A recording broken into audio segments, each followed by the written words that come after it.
من هذه الأجواء الجميلة الغائمة، وبالتحديد من مهرجان سك الدبا المنظم من قبل دائرة التنمية الاقتصادية فرع دبا الحصن، نحييكم أجمل تحية. نتجول اليوم معاكم في هذا المهرجان، وأيضا نقدم أسئلتنا المقدمة من نادي دبا الحصن الرياضي. شو رأيك بهالمهرجان هذا؟ مهرجان طيب، واللي مقيمين عليه ناس طيبين، والله يطول عمر ابوي سلطان اللي خدم الارض هذه وخدم المكان هذا، يعني ما يحتاج. جزاك الله خير. انزين بنسألك سؤال، شو هي الكشخة؟ الكشخة؟ إيه؟ الكشخة اللي ملابس الحلوة الجميلة يعني.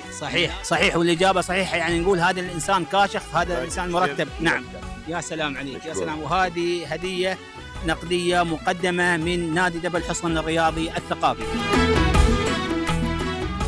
سؤال جميل جدا، ودائما انتم ما شاء الله تطلعون فيه، وخاصه في الاجواء الشتويه.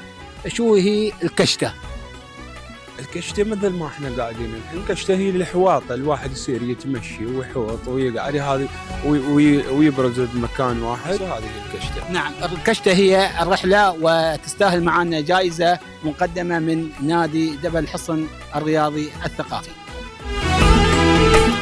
متى تأسس نادي دبا الحصن؟ أتوقع 1980. 1980. نعم. والإجابة صحيحة، وتستاهل هذه الهدية النقدية المقدمة من نادي دبا الحصن الرياضي الثقافي. نحن بنسأل سؤال، هذا المهرجان سك الدبا هل هو المهرجان الأول ولا الثاني؟ لا، الأول. مهرجان الأول. متأكدة؟